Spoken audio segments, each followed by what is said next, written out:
Ahan mamaktada thoramasibu miyeng tabiriba ISCOM GTPN TV channel MCTV Kusem Live Radio apps loinana YouTube live streaming da lebiriba punamak taram noksabaga loinana online sapam na kurumjari Santok sariba thoram live following program thoram masida sizinajariba number screen da sulaijare 7005707808 amuka hana 7005707808 call tabirakuna miku amatorsu pathaminasi Hauzik Manipur thokliba irang asida Diamond TV sauna awabata saru yazari thagachari punamakpu hanana ngasigi lengsan birakliba chanchan moirang them ongbi taram noksari tharom saru yabirakpa thagachari loinana ngasigi thoram asigi ahanba caller kanano yeminasi hello Good evening, sir. Good evening taram noksari ming amadi lefa maibiu Ay to ang ikay digi raisay hon minisa.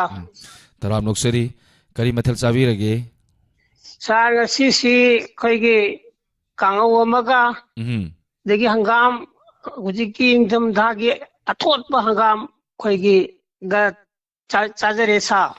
ingdam dagi hangam athot pa yam hai yam tholom dam yam haurom dam wale ngasya kakagi keno se ko hangam se ado isai su yam phajaba ma khanbi rak to mali kari sai khanbi gani ngasigi film ngasigi caller isilina using na call to birak po matamda film isai khanbi rak na ba ningsing jari kari sai khanbi gani kaka Sa nga sisi ay kombiray film dagi Kunjoy Kumar ga Songthang Kamala ga anina sagmina ba sayaw ba na kombiray yaran party kombiray na sayaw ba aduga isay sigi sayreng ba na kon sabay bojawani aduga isay sigi sayban bibena aibam sam sarmani sigi sayji tajaningi sa tabi ning basing hai bisi tabi ning basing di koy kairak tagi thongam borjendro mdi magi loina bi soita ka loina na thoram sibu thawa yaw na tabi ri ba khuding makka kami nazar ge sa okay sai se mate matang sapiyo kaka aw mate matang hogjaram ge sa kombi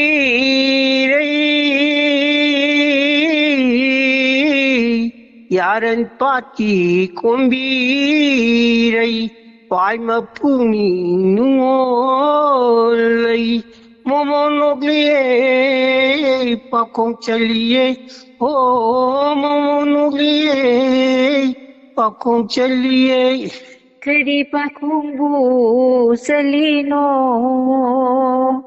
Thamoy pinaw hairi nangaiga wasak no hairi Pesan jarge sa kaka ga idom saga para ka kainom ni he isai se am fazana jumati am khudol tambi kra isai sakna sida full sakpi yose gi isai se thagasari kaka thoram saru abirakpa isai khudol tamjarake daminarsi Thank you so much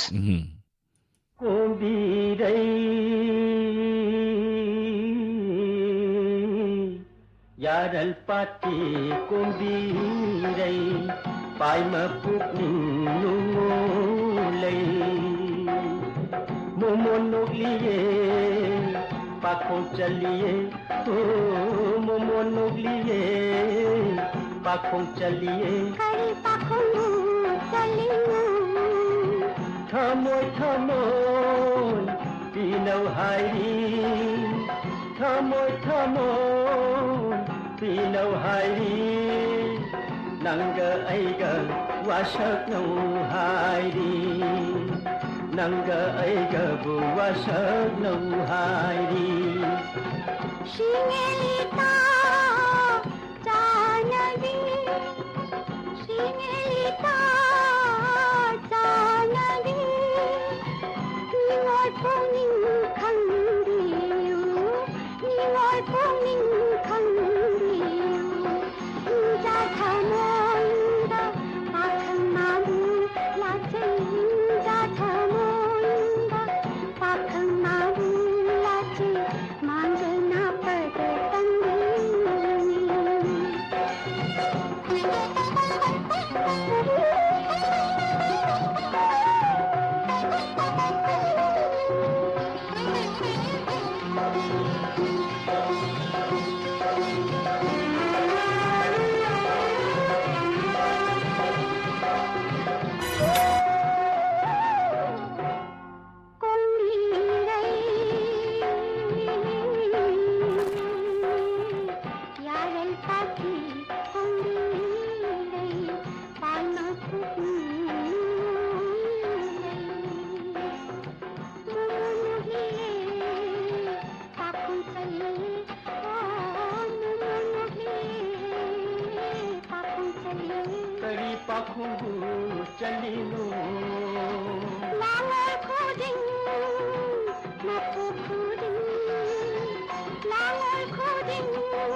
Pakhang thawai tajadi Pakhang thawai tajadi Ninang ninang tani Ningonang ninang tani Aigi thamoshigi nang namade mani Aigi thamoshigi nang namade mani Khang hauro ko lairang nang su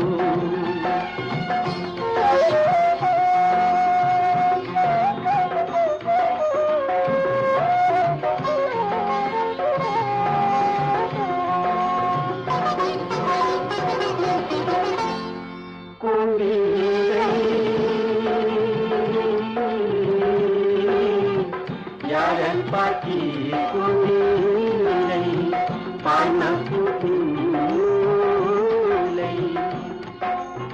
Ningon pakhang Suhat lairang Ningon pakhang Suhat lairang Kumon kuding Sadlang ko Kumon kuding Sadlang ko Abang silang diyo ko Abang silang diyo Thoram asigi ahan baisai ya faza baisai makudol tam kanbirakre aduga website teleng senbirak liba Chanchan Moirang Them Taram Nokseri Ravita Devi Taram Nokseri Somananda Okram Victoria Tom Sisana Tom Bismarck Lakpam Radha Uripok Ratan Nasom Yaisna Mangang Taram Nokseri Toilin Taram Nokseri Kumam Bimalata Ima Taram Nokseri Lintoy Taram Nokseri Sanjurabam Tombisana Ratan Nasom Taram Nokseri PK SLP Taram Nokseri Sony Taram Nokseri Babli Nong Hai Hai Taram Nokseri Singkai Moirang si udana kuire da Inaw si say faza sakpa kogi say sakna si thoram da duki matik hojik si ingjele mahana di yam aying ba mafam satlaga lampak taga satlaga thoram saru ya birak pa inaw kagni tagat sari inaw thoram saru ya birak pa aruni mutum Taram Nokseri. Thank you it's sana to bisu phone torami tatkre amutang try to birak si mathagi caller lokat sage. Hello. Hello. Ming amadi lefa mai biu. Phone tauraiba ije yang pokpidagi ben sane. Taram Nokseri. Kari mathal sabi lagi. Sidi irolba oin taure kangawma. Isagi kenoje sung phangdin hangai angkang thingnage na tawje. Thagatseri ma nuksibi. Fajaye kotlo. Sidagi fajabo anna ngasi yam. Thagatseri ma. Hai hai du maleba. Hai hai do. Hai hai ma. Amda thagat pa phongdoke dawne nan nupi sabai do yam male kanana bu tawirei no. Akhoi di wandare no pada. Fajaye adu yam nungai ba haitare ne. Kamaina bu tawrino khangdine.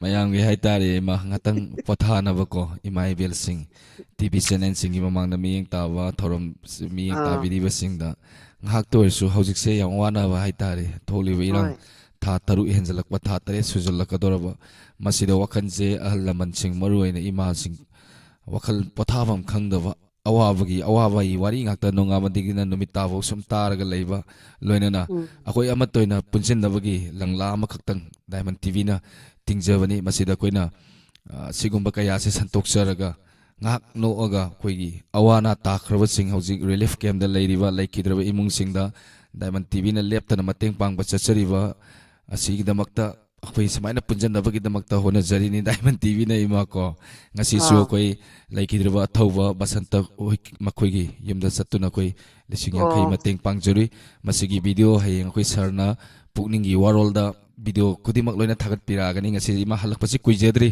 ꯑꯩꯈꯣꯏ ꯆꯠꯆꯔꯨꯕꯅꯤ ꯌꯥꯝꯅ ꯅꯨꯡꯉꯥꯏꯇꯦ ꯆꯠꯂꯨꯕ ꯃꯇꯝꯗ ꯀꯣ ꯏꯃꯥ ꯑꯗꯣ ꯑꯋꯥꯕ ꯃꯌꯥꯝꯁꯦ ꯆꯠꯂꯨꯕ ꯇꯥꯔꯨꯕ ꯃꯌꯥꯝꯁꯦ ꯅꯨꯃꯤꯗꯥꯡꯒꯤ ꯄꯣꯊꯥꯕ ꯃꯇꯝ ꯍꯥꯏꯖꯕ ꯇꯥꯏ ꯍꯧꯖꯤꯛ ꯉꯥꯏꯍꯥꯛꯁꯦ ꯑꯩꯈꯣꯏ ꯉꯥꯛꯇꯪ ꯅꯣꯛꯑꯒ ꯉꯥꯛꯇꯪ ꯄꯣꯊꯥꯅꯕꯩꯅꯤꯀꯣ ꯏꯃꯥ ꯃꯥꯅꯦ ꯃꯥꯅꯦ ꯅ꯭ꯌꯨ ꯌꯔꯗ ꯑꯃꯨꯛ ꯉꯥꯏꯕꯤꯌꯣ ꯏꯃꯥ ꯊꯔꯣ ꯑꯃꯨꯛ ꯍꯣꯏ ꯂꯥꯛꯈꯤꯅꯤ ꯅ꯭ꯌꯨ ꯌꯔ ꯅꯨꯃꯤꯠꯇꯀꯣ ꯕꯥꯏ ꯕꯥꯏꯒ ꯅ꯭ꯌꯨ ꯌꯔꯒꯗ ꯑꯩꯈꯣꯏꯁꯦ ꯉꯁꯤꯁꯦ ꯑꯩꯈꯣꯏꯒꯤꯁꯦ ꯉꯥꯛꯄ ꯈꯨꯟ ꯉꯥꯛꯄ ꯅꯨꯃꯤꯠ ꯇꯥꯏꯌꯦ ꯃꯩꯔꯥ ꯄꯥꯏꯕꯤ ꯃꯌꯥꯝꯒꯤ ꯑꯩꯈꯣꯏꯁꯦ ꯃꯌꯥꯝ ꯄꯨꯟꯁꯤꯜꯂꯒ ꯂꯩꯔꯤꯅꯦ ꯑꯩꯈꯣই ꯃꯌꯥꯝꯁꯦ ꯑꯣꯀꯦ ꯏꯃꯥ ꯏꯃꯥꯗꯣ ꯍꯧꯖꯤꯛꯁꯦ ꯌꯥꯝ ꯏꯪꯍꯟꯕꯤꯒꯅꯨ ꯍꯧꯖꯤꯛ ꯏꯪꯕ ꯃꯇꯝꯁꯨ ꯑꯣꯏꯔꯛꯄ ꯍꯣꯏ ꯍꯣꯏ ꯍꯣꯏ ꯀꯥꯡꯒꯤꯁꯨ ꯂꯥꯏꯅꯥ ꯑꯔꯨꯕ ꯑꯃ ꯂꯥꯛꯁꯜꯂꯛꯄꯅ ꯃꯔꯝ ꯑꯣꯏꯔꯀꯥꯟꯗ ꯈꯤꯇꯪ ꯆꯦꯛꯁꯤꯟꯅ ꯂꯩꯕꯤꯌꯨ ꯏꯃꯥ ꯏꯃꯥ ꯃꯥꯅꯦ ꯃꯥꯅꯦ ꯌꯥꯏꯐꯔꯦ ꯏꯃꯥ ꯀꯣ ꯌꯥꯏꯐꯔꯦ ꯌꯥꯏꯐꯔꯦ ꯑꯗꯣ ꯃꯌꯥꯝ ꯇꯥꯃꯤꯟꯅꯕ ꯌꯥꯕ ꯀꯔꯤ ꯏꯁꯩ ꯈꯟꯕꯤꯒꯅꯤ ꯏꯃꯥ ꯏꯁꯩꯗꯣ ꯀꯥꯎꯔꯦꯕ ꯃꯥꯒꯤ ꯍꯦꯛꯇ ꯃꯃꯥꯗꯣ ꯑꯉꯥꯎꯕꯤꯅꯤ ꯃꯆꯥꯗꯣ ꯑꯉꯥꯎꯕꯤꯅꯤ ꯍꯥꯏꯕ꯭ꯔꯥ ꯑꯗꯨꯏꯗꯣ ꯑꯗꯩꯗ ꯃꯃꯥꯗꯣ ꯂꯩꯁꯥꯕꯤꯗꯣ ꯍꯣꯏ ꯑꯉꯥꯎꯕꯤꯗꯣ ꯍꯣꯏ ꯍꯣꯏ ꯍꯣꯏ ꯆꯨꯝꯃꯤ ꯆꯨꯝꯃꯤ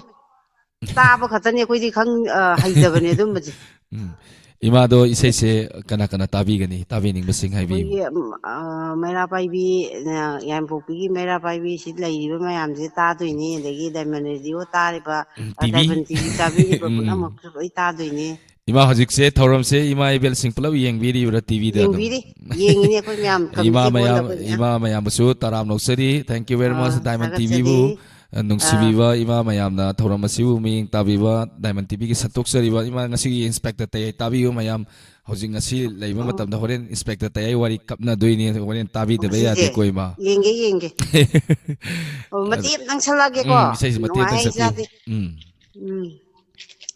ꯐꯥꯁꯨ ꯐꯥꯗꯁꯨ ꯃꯇꯦꯛ ꯑꯃ ꯇꯧꯊꯔꯛꯑꯒꯦ ꯈꯪꯁꯨ ꯈꯪꯗꯦ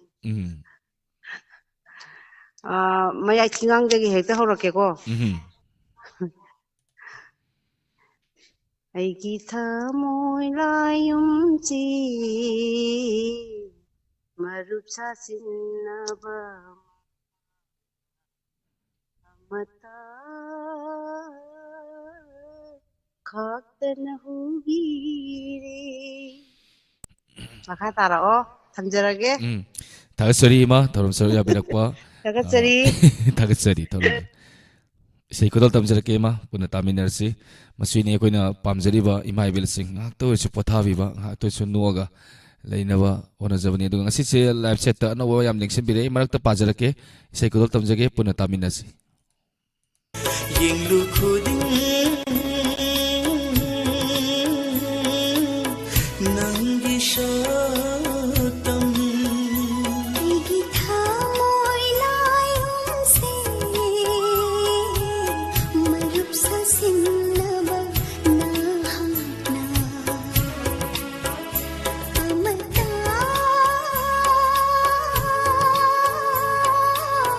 ꯈꯥꯛꯇꯅ ꯍꯨꯕꯤꯔꯦ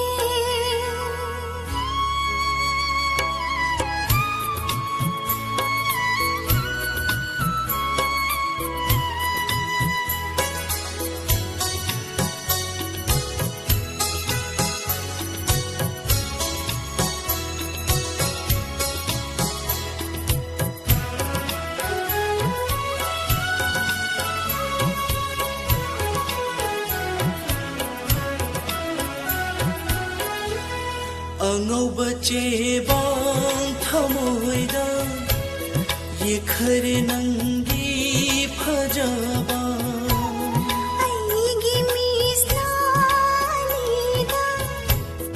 ꯇꯥꯈ꯭ꯔꯦ ꯅꯪꯒꯤ ꯂꯦꯝꯖꯕ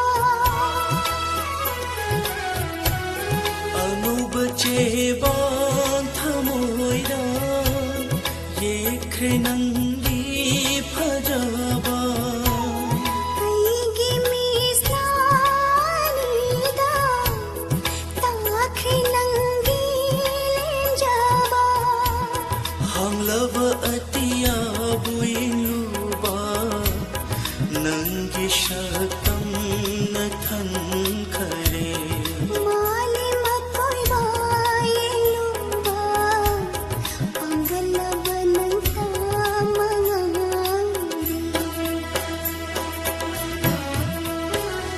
ꯑꯩꯒꯤ ꯄꯨꯛꯅꯤꯡ ꯂꯩꯀꯣꯜꯁꯦ ꯃꯅꯤꯃꯨꯛ ꯇꯥꯅ ꯂꯩꯔꯥꯡ ꯑꯣꯏꯅ ꯁꯥꯠꯂꯔꯦ ꯌꯦꯡꯂꯨ ꯈꯨꯗꯤꯡ ꯅꯪꯒꯤ ꯁꯛꯇꯝ ꯑꯩꯒꯤ ꯊꯃꯣꯏ ꯂꯥꯏꯌꯣꯟꯁꯦ ꯃꯔꯨꯞ ꯁꯥꯁꯤꯟꯅꯕ ꯅꯍꯥꯛꯅ ꯑꯃꯇ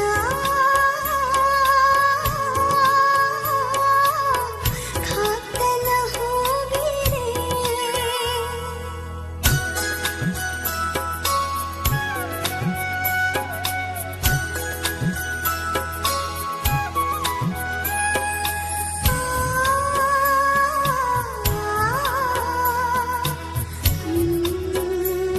ꯑꯩꯒꯤ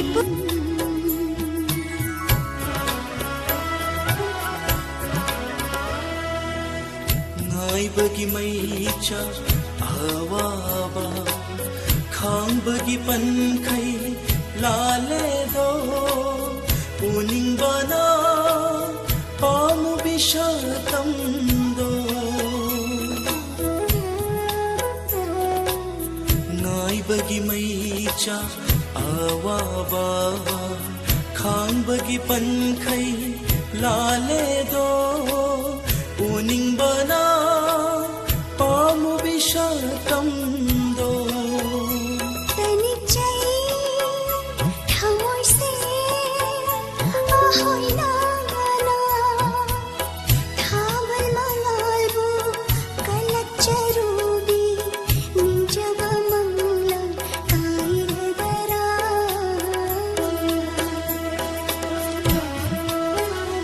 ꯑꯩꯒꯤ ꯄꯨꯛꯅꯤꯡ ꯂꯩꯀꯣꯜꯁꯦ ꯃꯅꯤꯃꯨꯛ ꯇꯥꯅ ꯂꯩꯔꯥꯡ ꯑꯣꯏꯅ ꯁꯥꯠꯂꯔꯦ ꯌꯦꯡꯂꯨ ꯈꯨꯗꯤꯡ ꯅꯪꯒꯤ ꯁꯛꯇꯝ ꯑꯩꯒꯤ ꯊꯃꯣꯏ ꯂꯥꯏꯌꯣꯟꯁꯦ ꯃꯔꯨꯞ ꯁꯥꯁꯤꯟꯅꯕ ꯅꯍꯥꯛꯅ ꯑꯃꯇ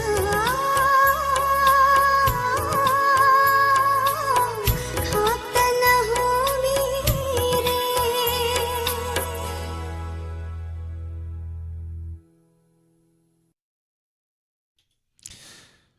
ꯊꯥꯒꯠꯆꯔꯤ ꯊꯧꯔꯝ ꯁꯔꯨꯛ ꯌꯥꯕꯤꯔꯤꯕ ꯃꯤꯑꯣꯏ ꯀꯌꯥ ꯑꯃ ꯑꯗꯨꯝ ꯂꯦꯞꯇꯅ ꯂꯦꯡꯁꯤꯟꯕꯤꯔꯛꯏ ꯊꯣꯏꯂꯤꯟ ꯀꯔꯤ ꯍꯥꯏꯕꯤꯈꯤꯕꯅꯣ ꯑꯩ ꯑꯇꯩ ꯃꯊꯛꯇ ꯍꯪꯀꯠꯂꯛꯇ ꯌꯦꯡꯖꯒꯦ ꯁꯣꯃꯥꯅꯟꯗ ꯖꯦꯛꯖꯦꯔꯤ ꯇꯔꯥꯝ ꯅꯣꯛꯆꯔꯤ ꯕꯦꯝꯆꯥ ꯃꯩꯇꯩ ꯇꯔꯥꯝ ꯅꯣꯛꯆꯔꯤ ꯑꯩ ꯀꯩꯅꯣꯒꯤ ꯊꯣꯏꯂꯤꯟꯒꯤꯁꯦ ꯀꯔꯤ ꯍꯥꯏꯕꯅꯣ ꯌꯦꯡꯈꯤꯒꯦ ꯑꯗꯨꯒ ꯄꯥꯈꯣꯝ ꯄꯤꯖꯔꯛꯑꯒꯦ ꯁꯣꯅꯤ ꯇꯔꯥꯝ ꯅꯣꯛꯆꯔꯤ ꯔꯇꯟ ꯂꯆꯣꯝ ꯇꯔꯥꯝ ꯅꯣꯛꯆꯔꯤ ꯏꯅꯥꯎ ꯊꯣꯛꯆꯣꯝ ꯇꯔꯥꯝ ꯅꯣꯛꯆꯔꯤ ꯗꯦꯅꯤ ꯂꯥꯏꯁ꯭ꯔꯝ ꯇꯔꯥꯝ ꯅꯣꯛꯆꯔꯤ ꯒꯤꯇꯥ ꯗꯦꯕꯤ ꯇꯔꯥꯝ ꯅꯣꯛꯆꯔꯤ ꯁꯥꯟꯇꯤꯕꯂꯥ ꯂꯥꯏꯁ꯭ꯔꯝ ꯇꯔꯥꯝ ꯅꯣꯛꯆꯔꯤ ꯊꯦꯡꯛ ꯌꯨ ꯊꯧꯔꯝ ꯁꯔꯨꯛ ꯌꯥꯕꯤꯔꯛꯄ ꯑꯉꯧ ꯅꯥꯎꯔꯦꯝ ꯋꯥꯟꯁ ꯑꯒꯦꯟ ꯕꯦꯝ ꯕꯦꯝ ꯃꯣꯏꯔꯥꯡ ꯊꯦꯝ ꯇꯔꯥꯝ ꯅꯣꯛꯆꯔꯤ ꯆꯤꯡꯈꯩ ꯃꯣꯏꯔꯥꯡ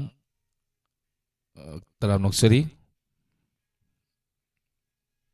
ꯀꯔꯤ ꯄꯥꯎꯈꯨꯝꯅꯣ ꯑꯩꯅ ꯄꯤꯗꯣꯏꯁꯦ ꯒ꯭ꯌꯥꯟ ꯇꯥꯗ꯭ꯔꯦ ꯄꯥꯎꯈꯨꯝ ꯄꯤꯔꯣ ꯍꯥꯏꯗꯣ ꯊꯣꯏꯂꯤꯟ ꯑꯝꯇꯒ ꯏꯕꯤꯔꯣ ꯃꯊꯪ ꯃꯈꯥꯗ ꯇꯦꯛꯁꯇ ꯇꯧꯕꯤꯔꯣ ꯋꯥꯔꯧꯕꯤꯔꯣꯏ ꯃꯊꯪꯒꯤ ꯀꯣꯂꯔ ꯄꯥꯏꯈꯠꯆꯒꯦ hello hello good evening sir good evening ꯇꯔꯥꯝ ꯅꯣꯛꯆꯔꯤ ꯃꯤꯡ ꯑꯃꯗꯤ ꯂꯩꯐꯝ ꯍꯥꯏꯕꯤꯌꯨ ꯁꯥꯔ ꯑꯩ ꯋꯥꯡꯈꯩ ꯅꯤꯡꯊꯦꯝ ꯄꯨꯈ꯭ꯔꯤ ꯃꯄꯥꯟꯗꯒꯤ ꯏꯕꯦꯝꯃ ꯀꯧꯖꯩ ꯁꯥꯔ ꯊꯥꯒꯠꯆꯔꯤ ꯊꯧꯔꯝ ꯁꯔꯨꯛ ꯌꯥꯕꯤꯔꯛꯄ ꯀꯔꯤ ꯃꯊꯦꯜ ꯆꯥꯕꯤꯔꯒꯦ ꯉꯥ ꯊꯣꯡꯕ ꯑꯣꯏꯅ ꯆꯥꯖꯔꯦ ꯁꯥꯔ ꯃꯊꯦꯜ ꯌꯥꯝ ꯑꯍꯥꯎꯕ ꯑꯃ ꯆꯥꯕꯤꯗ ꯑꯥꯎ ꯍꯣꯏ ꯉꯁꯤꯁꯦ ꯁꯟꯇꯣꯛꯆꯔꯤꯕ ꯊꯧꯔꯝ ꯂꯥꯏꯐ ꯐꯣꯂꯤꯡ ꯄ꯭ꯔꯣꯒ꯭ꯔꯥꯝ ꯀꯔꯤ ꯏꯁꯩ ꯈꯟꯕꯤꯒꯅꯤ ꯏꯁꯩꯁꯦ ꯑꯃꯨꯛꯇꯪ ꯆꯝꯊꯣꯛꯅꯈꯤꯁꯤ ꯍꯥꯏꯔꯤꯕ ꯐꯤꯂꯝꯗꯨꯗꯒꯤ ꯄꯨꯁꯄꯥꯔꯥꯅꯤꯅ ꯁꯛꯄ ꯑꯩꯒꯤ ꯄꯨꯛꯅꯤꯡ ꯂꯝꯍꯦꯟꯕꯤ ꯏꯀꯥꯏ ꯈꯪꯗꯕꯤ ꯅꯪꯁꯦ ꯍꯥꯏꯅ ꯁꯩꯔꯨꯛ ꯏꯁꯩꯗꯣ ꯇꯥꯖꯒꯦ ꯁꯥꯔ ꯑꯗꯣ ꯃꯦꯗꯥꯝꯅ ꯃꯇꯦꯛ ꯑꯃꯇꯪ ꯁꯛꯄꯤꯕ ꯇꯥꯔꯦ ꯏꯁꯩꯗꯣ ꯌꯥꯝ ꯐꯖꯔꯝꯗꯧ ꯃꯥꯜꯂꯤ ꯃꯇꯦꯛ ꯑꯃꯇꯪ ꯈꯨꯗꯣꯜ ꯇꯥꯕꯤꯁꯤ ꯍꯣꯏ ꯍꯧꯖꯒꯦꯀꯣ ꯁꯥꯔ ꯑꯩꯒꯤ ꯄꯨꯛꯅꯤꯡ ꯂꯝꯍꯦꯟꯕꯤ ꯏꯀꯥꯏ ꯈꯪꯗꯕꯤ ꯅꯪꯁꯦ ꯃꯉꯥꯎꯊꯤꯅ ꯉꯥꯎꯏꯀꯣ ꯃꯉꯥꯎꯊꯤꯅ ꯉꯥꯎꯏꯀꯣ ꯌꯥꯖꯔꯦ ꯁꯥꯔ ꯏꯁꯩꯁꯨ ꯌꯥꯝꯅ ꯐꯖꯅ ꯈꯨꯗꯣꯜ ꯇꯝꯕꯤꯔꯛꯈ꯭ꯔꯦ ꯇꯥꯕꯤꯅꯤꯡꯕꯁꯤꯡ ꯍꯥꯏꯕꯤꯌꯨ ꯇꯥꯕꯤꯅꯤꯡꯕꯁꯦ ꯀꯩꯁꯨ ꯊꯣꯏꯗꯣꯛꯄ ꯑꯇꯣꯞꯄꯗꯤ ꯍꯥꯏꯖꯔꯔꯣꯏꯒꯦ ꯆꯦꯅꯦꯜ ꯑꯁꯤꯕꯨ ꯌꯦꯡꯕꯤꯔꯤꯕ ꯃꯌꯥꯝꯒ ꯑꯗꯨꯝ ꯇꯥꯃꯤꯟꯅꯖꯔꯒꯦ isay ko tamjage मैं पूरा तामिन से खंदबी नंशे मंगाउथी नंगावी को मंगाउथी नंगावी को नुसियनिंग नसुयों लकले बसंत हाय दो लाख लमाले बसंत हाय दो लाख लमाले बसंत हाय दो lakh लमाले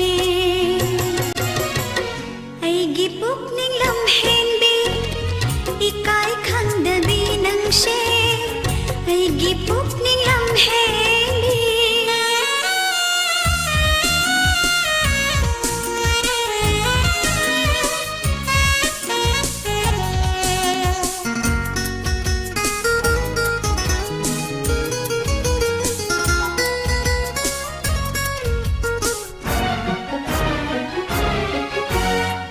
Mitka mitka mitjanana yingadunata shananing linung shiwari lona tuminna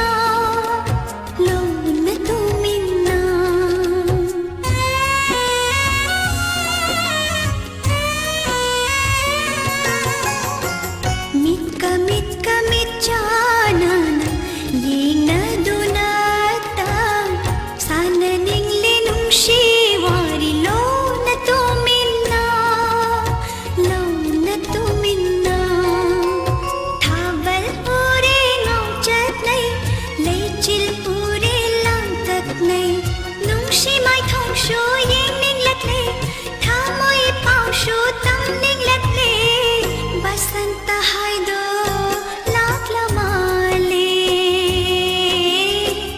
basanta hai do lak lamale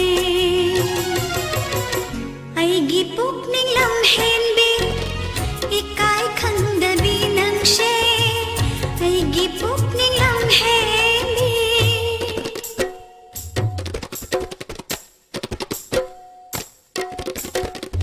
La la la la la la la la la la la la la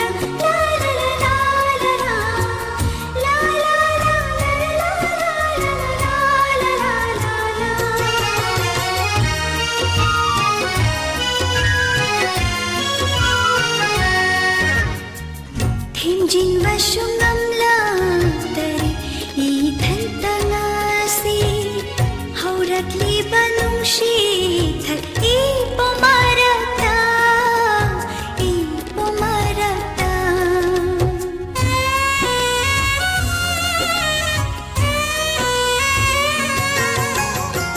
Thimjinba shungamlatari idhantangasi hauratliba nungshi thak ipomarata thamoy aigi leitage pukning aigi langtak nare nungshi mai thong shu yingning lakhe thamoy pau shu tamning lakhe basanta hai do lak lamale basanta hai do lak lamale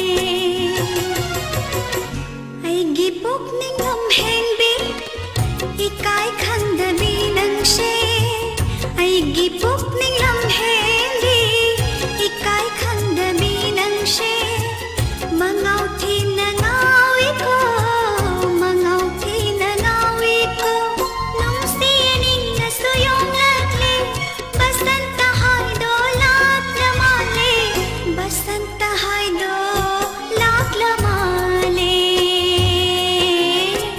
basanta hai do lak lamale Sasalubim ngasigi caller ko dimag isay yam paja paja isay nga ta khanbirei tagachari thank you very much aduga live chat election birakliba langlen kangawam taram noksari hi thank you tagat pirakpa Gaurav Khuman tagachari bibe maitram taram noksari no way am chang kivening asise aruni mutum taram noksari Pava Nangodava Suyawi, Warobidana Vajari, Rani Vala Lake Shanktem, Ravi, Bemsa Maitei, Takachari, Taram Saria Virakpa Somananda Okram, Jack Jerry, Takachari, Julia Shah, Taram Noksari. Thank you, Mio 78 Toramasida Saruya Virakpa, Matangi Color Mulokutsagi. Hello. Hello. Taram Noksari, Mingamadile from my view. Thawal Majing Thongjaudagi, Julisa. Ay, how's it Ming Pag? Julisa. Okay. Takasari Taram Saruya Virakpa, Mamang the Care, Yawi created Quiggy, Saysana say Torongumba, a Tate. Ngarangida Maktan Pangre, Koltoba, Nirmalagida. Nasinani Suganisa. Tung Marak Tasagi, Maitay Nongsa, Taram Noksari, thank you. Karimatel Savirage. Hello. Hello. Karimatel Savirage. Saga City, not home size. Nasing atong ba series or Monday. Matel so how Masavire life falling program ni Kari film film is can be gani. Hawaii Nikanagi, Sonani Mukherjee Sopa, she shut them all over the Haja, said Tazanisa. Isa say Matim tang sakview. Sarpadi. Sarpadi. Okay, the tabining was sing I will say. Tabining Romani Axelate. Tazmira, Rubaya, Santas, Asma, Sinology. Okay, say Padre Minako. Sonali Mukherjee de Taminers. Thank you. Tagasari from Saruya Virakpa.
Thagatsari Radha Uripok Taram Noksari Iris Mangang Anu Kaisham Toilen Bemsa Maitai Thagatsari. Thank you isay makudol tamjarake isay si maruina TV channel singi mamangda miyeng tabiriba maitai ima akhangkan bi thauna phabi ima singda TV channel singi mamangda miyeng tabiriba ima singda miku amator su pathanaba isay si kudol tamjarake soibalan ba punamak ngapigani ima sing maitai ima tamjaningai tamjana famoiba maitai ima ngaktani Thauna phabi ingaba matam kangchi aba matam sida ima lebak Manipur bo kaiba yaroi haiduna ngasi su lairak kudingda magi jaga da ngakpa ahing lekpa thoknari masida ima singda ngatang dor su pathaba bijabo ina isai makatang kudol tamjage nago hore loisalak pada khara langlap tawa ima singi isai maga kudol tamjarake isai kudol tamjarake punna taminasi.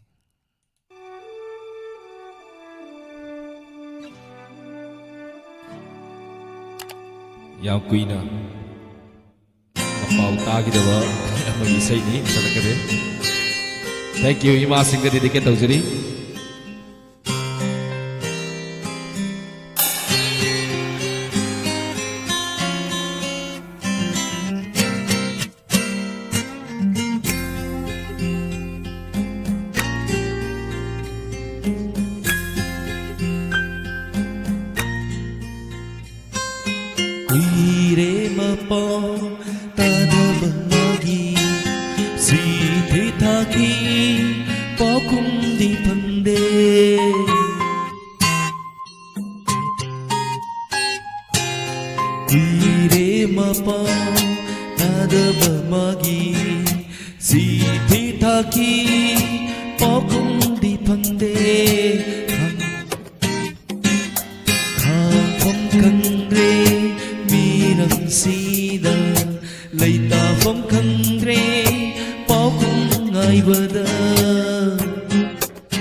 Thank you, maya punamag.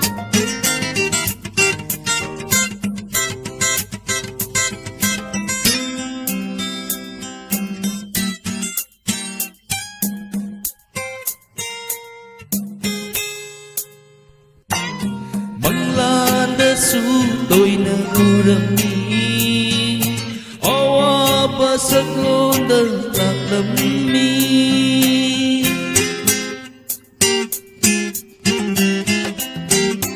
karibu toklaga bachingna jai karamna leiram gaba mi pai jai siklagi punsi oiram laba Singlolana pairangani si singlo ying jaraga awaba kongai koklam gani mapau tadaba magi.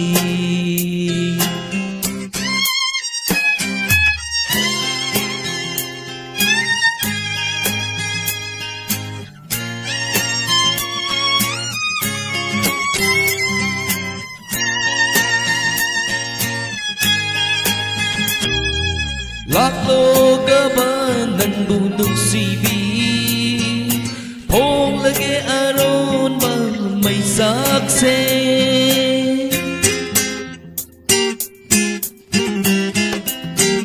Samudra gitor bat kuning na Kusam na tatmin na si amutan Awanungay wari sa minna Bugning ipaw tamlaget pena kumot kaya urat ng bu idong tara lelag paware kuya mapaw tadaba magi ire mapau tadaba magi si thi tha thi pau không đi bằng đê phong khăn rê mi ram si da lay ta phong khăn rê pau không ai bada ire mapau tadaba magi.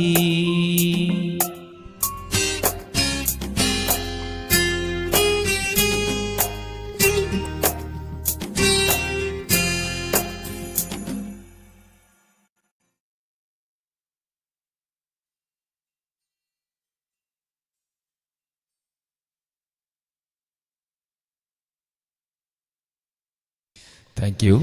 Yang fazana. Mayam pun tagat pilih. Thank you very much. Ana tagat seri mayam siplap subsan jage. Duga tagat pilih pokok dima ningai leitana tagat seri. Thank you. Duga matangi call ada mukudong sapi jage. Hello. Hello. Iba coba taram nok seri. Jadi iba ai chena bol phajing ching degi hoi ba mi iba coba. Taram nok seri iba coba kari mathet sapi lagi. Jadi hangam. Hangam panthane hangam chata ba. Mane. Ako'y moli tawa hangam ko iba coba. Iba coba kay nung tang hangjap tari. Waro wiwe ade.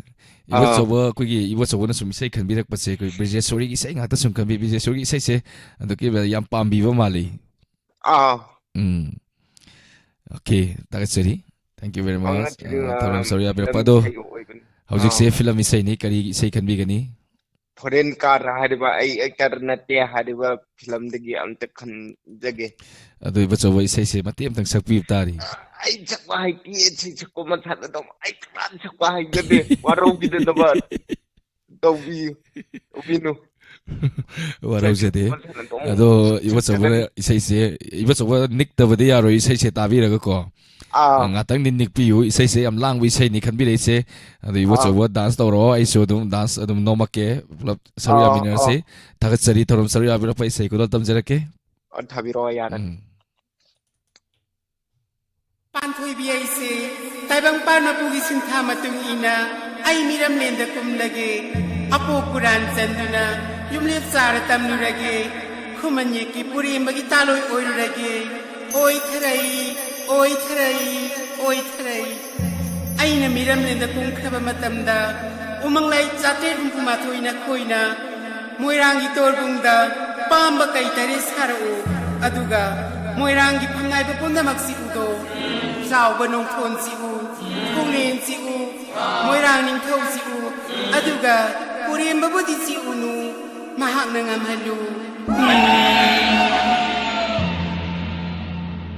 Puremba chikoi ha ha chikoi ha ha puremba chikoi ha ha chikoi ha ha puremba chikoi Haina miram le si di mo matauram le na ai si ka ji ko mai yaw le na ba sai won jaw ra ge ai câu giàu mà thầm mong ni ha hôm chính mà thầm bi ni ha haram mà kỳ hồn ni ha âm bồ lê hay nông ni ha sa lê đi cầm phôi ni ha hồi đầu sinh mà chung ông ni ha mà làm cho mà chăm pra ni ha trên mà sang mà pana ni ha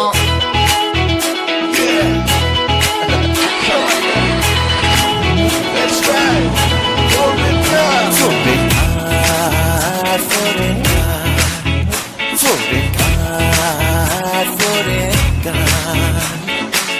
Foreign car se tập lập thâu ghê Hồ lôn ghi mặc khôi không ghê Foreign car se tập lập thâu ghê Hồ lôn ghi mặc khôi không ghê Thông nào ta ghi hai phê đăng Nhưng làm ghê se đi xô Thông nào ta ghi hai phê đăng Nhưng làm ghê se đi xô Nu cha ka nano Nếp ka daba imanda Nu cha ka nano Nếp ka daba imanda Foreign car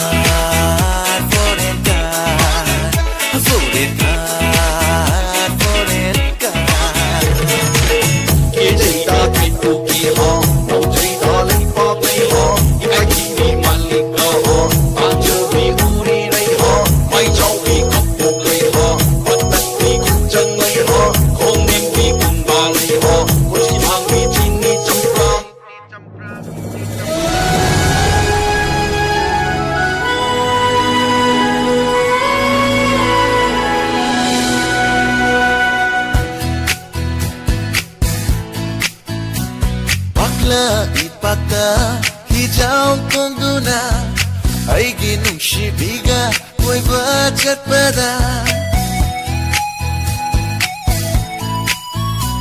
Baklava ipaka Hijau kongduna Aigi janabiga Koiba chatpada Aigi nungsibi Isingda kahore Aigi janabi Isingda lupore Adu oirasu Lairai batu nani Adu oirasu Lairam lenda kenani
Kanagi thamoy na pinbangam gani Kanagi thamoy na kangangam gani Foreign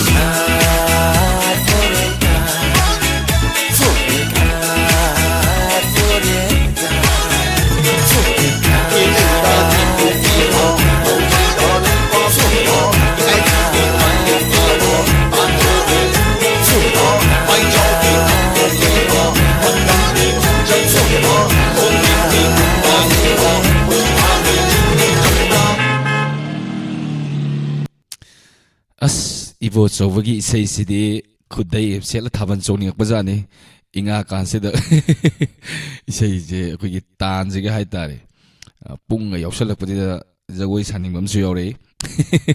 It was a Watakan city, say Yafazaba, Aram can be there, though Matangi colors a local drink either Ozi Hozi, a quiggy.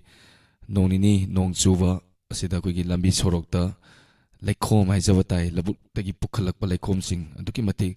I am Aruba Fibam Izavatare La Quigi National Highway the Masidagari Tawada Yam Aruba Fibam Madale Masuyari Makai Low Satpiriva Gari Sing Yaragadi Minute Mangataradan Adona Mangtok Piraga Matamang Viraga Dongi Gari the Ivo like home sing ado Lotok Piu Adomna Matamangba Pamuva Dona Wanning Adomna hek lebak loktokna hek thogat pirak pasing aduna ngasidi khudong tiba kaya machu mayok nari loinana low yeiba lowgi machine sing yari makai national highway da low makara thawda waya da banina national highway da yeibani tawdapu yeiba targa su SD wire madudagi cabin gi wire chatliba wire sing asida labuk tagi akogi low yeibi akogi ai video matiam thajai se dum yengbiu masigi akogi SD Oyada ni Palaga ladies Charu Singh se Masiki Charu Singh asina Chosalakpa Lila Taksalaga di Masi Lumdara Kaduni wet Lumjala Kaduni Kanging Ida Budi Yang ba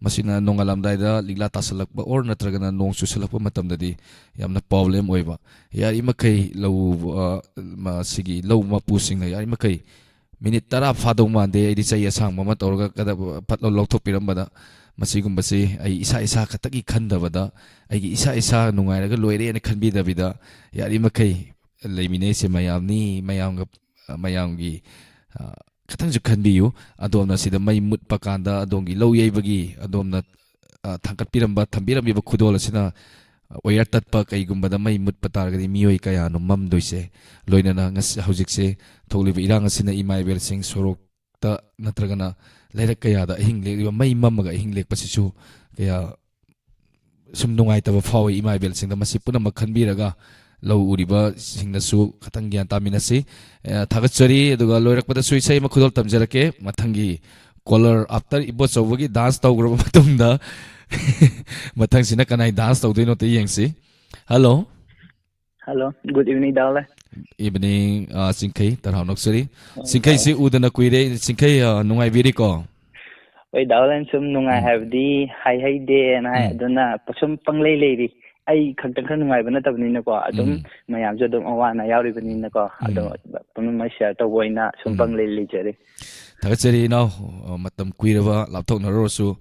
Diamond TV bu nuksibiduna mu ningjanbirakuna mu lengsenbirakpa inaw ado inaw se yamna honaba kanba inaw amakhakni aduga isai su yamna fajana sakpani ado ngasi se kari isai khanbidoino inaw Dawlen isai se ko aije handakse long matam soibani na adum khoide adum hansu adum handune adum chingje nang adum kuki tabani na ko laibani hojik se map sindu anta buje hojik laiba ko fajana solar plate ka thandana mai ka thandana ingangan ure ko aduna santi tawani na hojik se law jam kanjala ka haida aduna law gi chapada aije thaurum ji sarga sungyan sangdra aduna handakti nong ta du gi khara hang watida salak paisal ini Tagatsari now kada section laibisi Dawle isai se akang mana tom film gina Surma adagi Ajim Isnam Arbin Kennedy Messenger ma'am taga sakwa pirage tawda ado inta age now isai ta da kuire isai se matim nang sakpiyu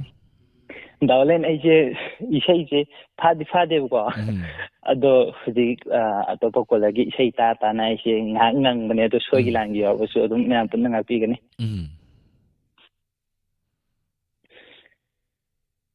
isai kau Nushi iho langda ningol thamoy thukare Nushi iho langda ningol thamoy thukre apam nushi kada nushi wai thungnare thosa nauzabi mapokshe nangna mapu oikhare ikhutna semjaba laishalse aimakni khanna thambiyu pirage ningol thamoy she tamlagi nungshi khudol se tamlagi nungshi Dawle lo shoi sei gi lo lage Sari now matam kuirabagi tungda inaw gi konjel dagi sei taba phamjaba haninga laitana tagatsari inaw kana tabi gani sei singe Dawlen isai se pulam live chat leba amadi TV gi mang phama yingba mayam punumakta dedi ko len tawjage hojikse yamna luwa phibam oibnina ko adu khara khatang da oin tawjaroi ge ba pulap mayam ne Diamond TV bu thawai on tabi ba yingbi ba mayam punumta dedi ke tawjage Tagasari inaw isai kudal tamjarake punna taminase inaw take care section lebisi yai fare Dawle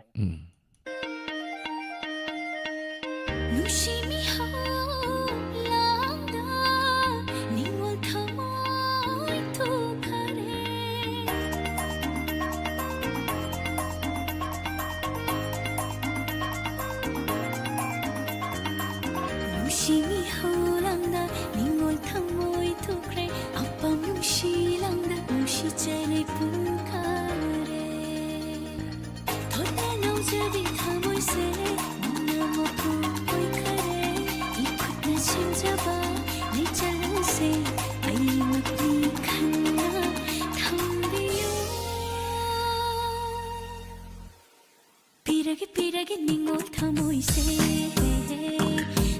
tamlage nushi khudol se pirage ningol thamoy se tamlage nushi khudol se pirage ningol thamoy se tamlage nushi khudol se pirage ningol thamoy se tamlage nushi khudol se Khonjil ni na haki tari khai pinda bayawani sumyai pubi mitni yengni ma khai pinda bi mai thoni khoi thumla khonjil na hati tari khai pin da bayawani sumhajai pubi midyeni yengri khai pin da bi mai thoni nusi khungche tungina pamubina na yojare pukningani longda nang leblabani nusi bi nusi khungche tungina pamubina na yojare pukningani longda nang leblabani nusi bi pirage pakang thanoi se tamlage nusi kol se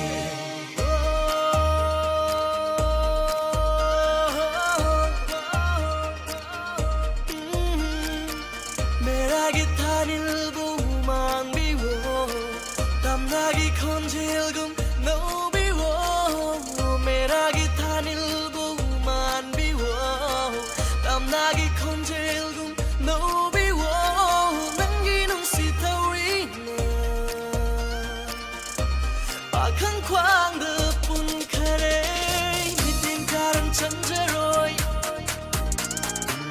Sinakti henjeroi, mitin karan chanjeroi, sinakti henjeroi. Parole bawanga ni musumma hayreda bangladi go thamoi go line hekta sundira parole bawanga ni musumma hayreda bangladi go thamoi go line hekta sundira khushi nangi nakara khushi summa hinjage khushi nangi nakara khushi summa hinjage pirage ni go thamoi se tamlage nushi kolo se pirage ni go thamoi se tamlage nushi kolo se Menunggu nungsi biar bakang awai oi jegen nungsi seman setana nungsi labu aja ke hati menunggu nungsi biar bakang awai oi jegen nungsi seman setana nungsi labu aja ke hai joy nata bi senang go ikut cina kongat ke joy nata bi senang go ikut cina kongat ke nusi khungche tungina pamubina na yojare pukningani longda nang leblabani nusi bi nusi khungche tungina pamubina na yojare pukningani longda nang leblabani nusi bi nusi khungche tungina pamubina na yojare pukningani longda nang leblabani nusi bi nusi khungche tungina pamubina na yojare pukningani longda nang leblabani nusi bi pirage bakang thanoi se tamlage nusi kol se pirage bakang thanoi se tamlage nusi kol se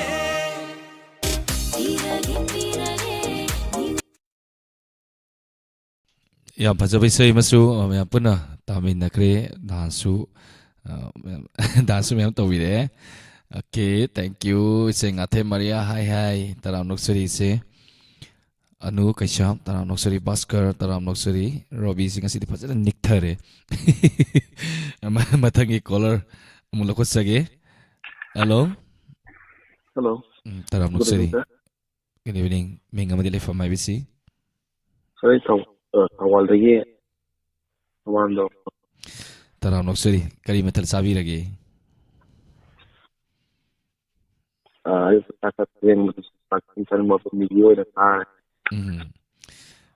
life following programme film ꯏꯁꯩꯅꯤ ꯀꯔꯤ ꯏꯁꯩ ꯈꯟꯕꯤꯒꯅꯤ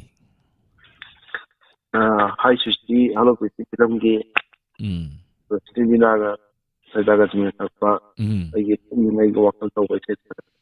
ꯏꯁꯩꯁꯦ ꯃꯇꯦꯛ ꯑꯃꯇꯪ ꯁꯛꯄꯤꯌꯨ. ꯁꯤꯁꯦ ꯉꯝꯖꯔꯔꯣꯏꯒꯦ.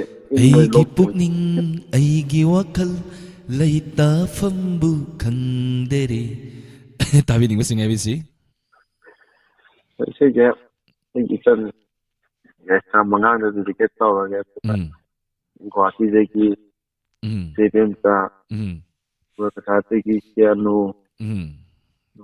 ꯂꯥꯏꯝ ꯁꯣꯠꯇ ꯏꯆꯦ ꯑꯅꯤꯁꯦ ꯉꯁꯤ ꯈꯛꯇꯅꯤ ꯑꯍꯥꯟꯕ ꯎꯔꯤꯁꯦ.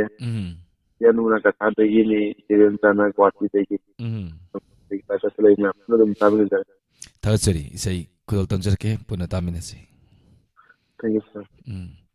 Susila, Taranoxeri, Yamamutumi Masa, Taranoxeri, Nana, Takasari, Transori Abirakpa.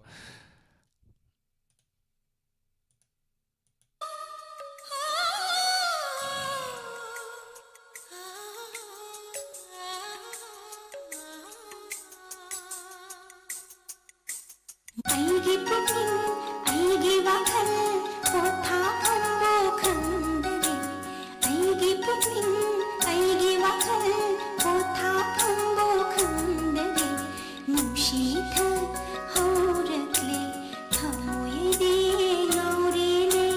Aigi puting, aigi wakal, kotha ambo khandare.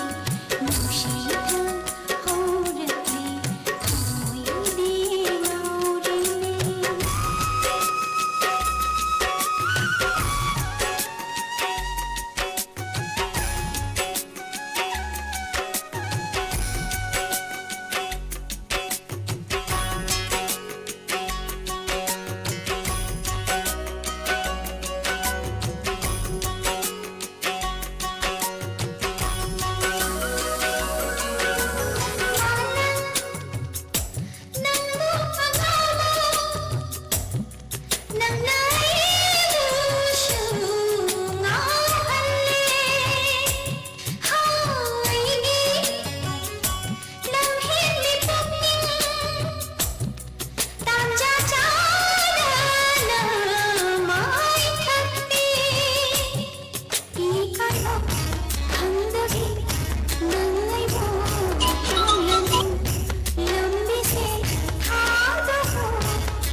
Thasuri Kesanu Taram Noksuri Gurudup Singa Sumit Lukram Taram Noksuri Nau Toksom.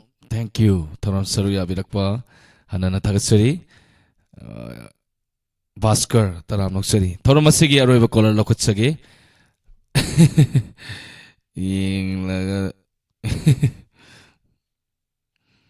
Hello. Hello. Taram Noksuri Mangasigi. Thoramasigi live following program asigi last caller ni ma mingamadi lefam haibiu. Kaya saya TV kan. Igi mani. Ima kari mathel sabire. Masih iom besar. Mathel su marok sarap tawum saram do mali se su arang mom khanjala kadau mali masiko. Nongjo hingklangi je kemana sapa. Masih nomai jengi ni minta bodo. Ibu minta jaga lagi. Ima isai do mati am daga sang da biro. Aru ibu pada tu mati am sang jara adu kalau dah. Agi mau ni hai dare tiada sinda didiga tak jara lagi. Thasuri ma thorum saruya birakpa. Thank you. Live chat ta olengi mama aro hai. Mane. Thasuri ma thorum saruya birakpa isai ko tam jara ke punna taminasi.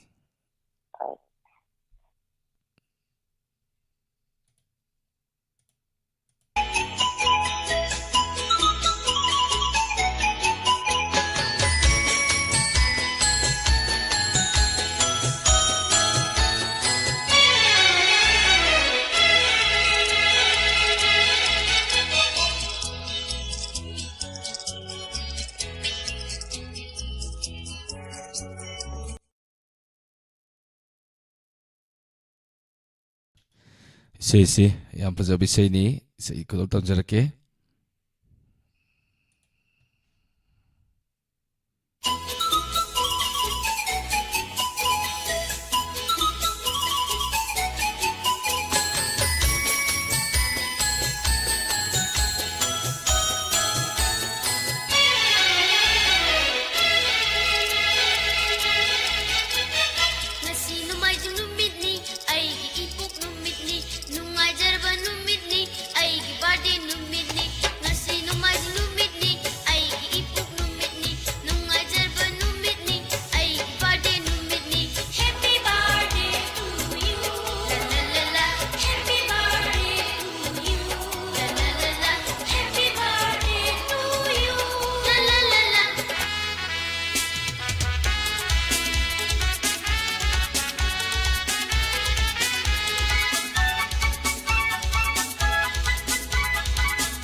Ice cream, jalebi, ladu, bera, atum aho kaya kaya.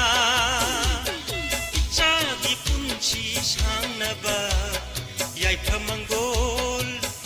जगनी happy birthday to you happy birthday to you happy birthday to you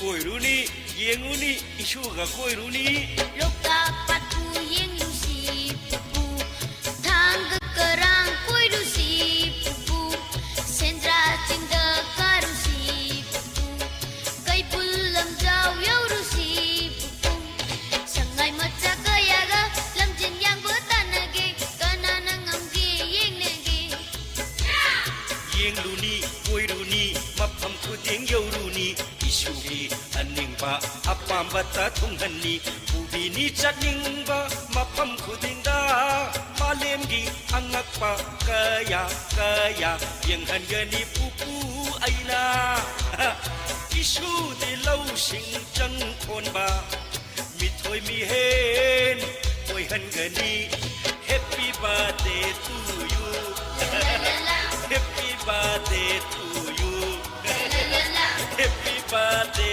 to you ngasi numaijing numitni isugi mapok numitni ngasi sande numitni ijagi mapok numitni ngasi numaijing numitni aigi ipok numitni numaijing numitni nangi napok numitni happy birthday to you la la la happy birthday to you la la la happy birthday to you la la la happy birthday to you la la la happy birthday to you la la la happy birthday to you la la la Tagatsari isai yam phajaba ama numisega hajaba tare yam sana isai ma last caller na khanbire aduga Robi na ngasi se ai ipunumi onthokre ai Sunday da pokte thank you birthday gi wish preview for Robi ani gale tan tagatsari thank you hadana aduga khalak paisai ani mate mate kudol tamjage aduga aroibada ima sing ahlamal sing na didike tawi sei khar langlap toba isai am kudol tamjarake hojiki sina mate matang khanbirak paisai ni yam sang davida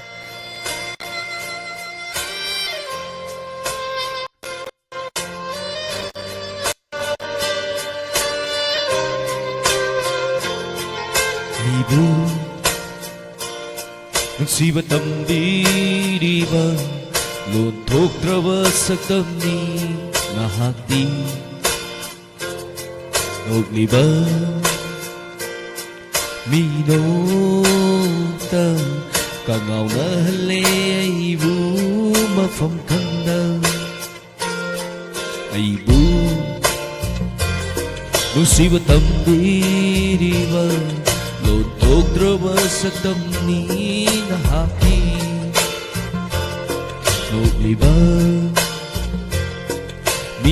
minota kangau na hale ibu mafam kanda asikpa ahing suloy kare tolam na thaja su sankare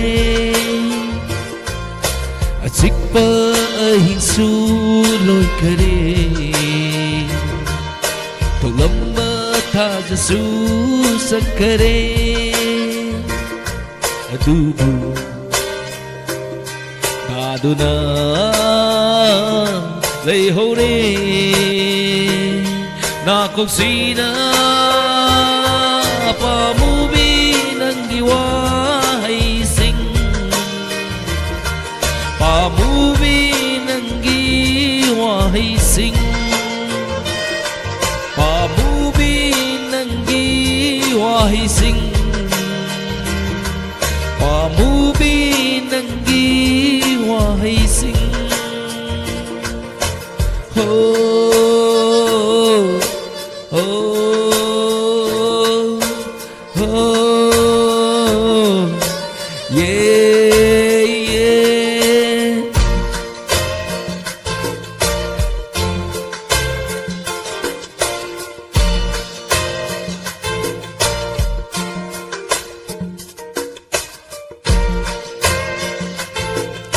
Uripong Herekre isay makatawid dito.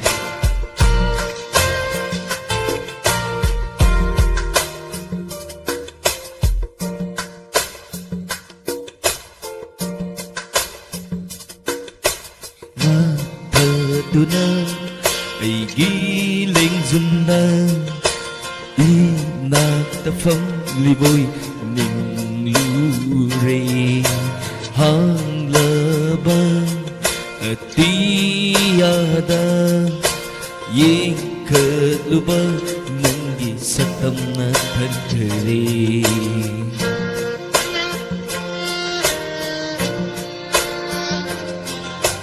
nga kaduna ay giling zumna inatapang liboy ng lure hanglabang at tiyada yung kalubang ng isatam na tagkari hangla at tiyada Saktam na tadkare Hanglaba at tiyasu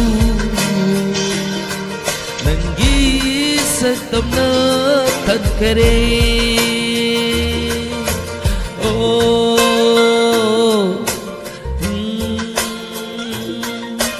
Oh Yeah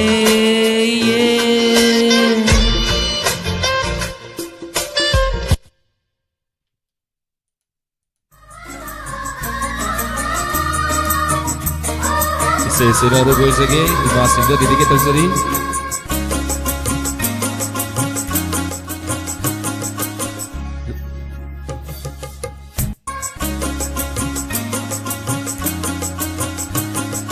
Lagnaruge ngasidi, sanaruge kumhaidum. Lagnaruge ngasidi, sanaruge kumhaidum. Numidawai ram nung sit, ikang haluge itigdum. Numidawai ram nung sit, ikang haluge itigdum. Lagnaruge ngasidi, sanaruge kumhaidum. Lagnaruge ngasidi, sanaruge kumhaidum. Numidawai ram nung sit, ikang haluge itigdum. Numidawai ram nung sit, ikang haluge itigdum. Lagnaruge ngasidi, ho lagnaruge ngasidi. Lagnaruge ngasidi, ho lagnaruge ngasidi.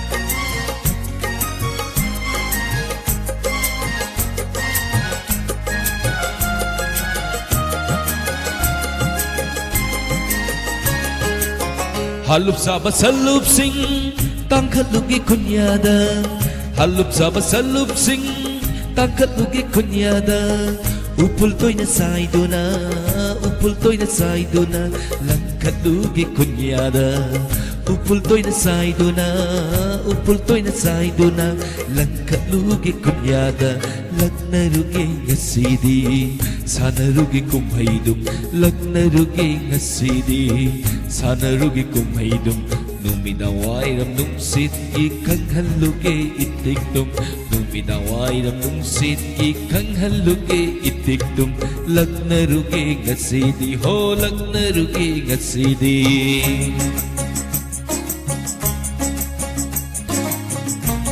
Sige, Imay Bensingda Yari turun iriba Imay Bensing Hatang dupathan na ba Sa sikulat ang zoni Soy walang may wasungapi gani Bemsa may day na sa ayele May ang tao sa tatag Isay namin nasib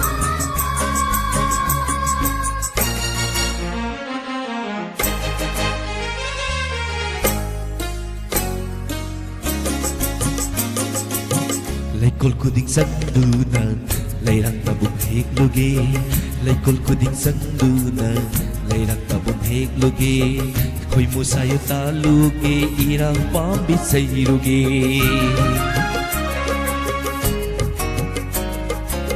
Laikol ko ding sandunan leirang tabok hekluge khoi mu sayong taluge irang pambi cheiruge nuja sayo lagdagi na chom leirang uruge nuja sayo lagdagi na chom leirang uruge oina pai basanabun oina pai basanabun iyai da butau hange oina pai basanabul oina pai basanabul iyai da butau hange o laknaruge ngasidi sanaruge kumhaidum laknaruge ngasidi sanaruge kumhaidum numidawairam nungsit ki khanghaluge itikdum numidawairam nungsit ki khanghaluge itikdum laknaruge ngasidi ho laknaruge ngasidi laknaruge ngasidi ho laknaruge ngasidi laknaruge ngasidi ho laknaruge ngasidi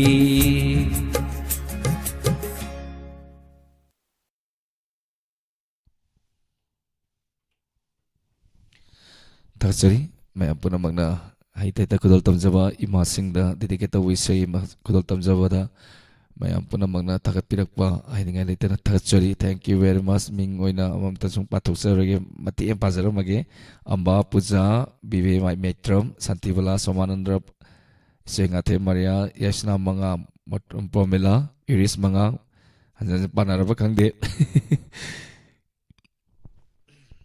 Anu kaisa, thank you taram sarya bina paloy na nangasigi Diamond TV na santok sari bat thoram masidan nauna sang bina karbak kudim magpajo muka na chu kai kum nabut sari taram nok sari bala long jam tak sari taram sarya bina pa sigi atau PS sama dala piu inspector tayai hajan basaru mem kudol tamjagi aduga inspector tayagi news series na santok sari ba koi ngasi pung tara ni 3 minute tara wang thoi iwari ngasi tabiu ngasi aroiba oige do male sarna ngarangi wari dugi makha ko ngasi di soidana kappa yauna ni aduna maya punna pung tara ni 3 minute tara fawa maya punna ngai minasi hojik yona di miku khradang maya dagi laptop sage punna pu olen sapom na amukana kurumsari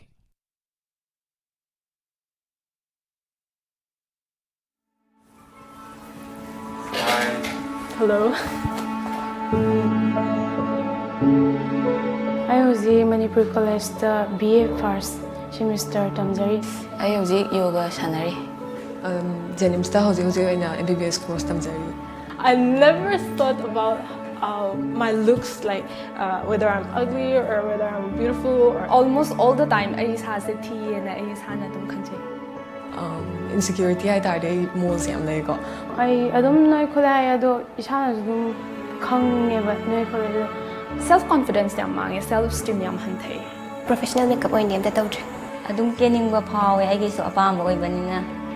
Makeup ki matang ni adum hawbadi leba am khang de.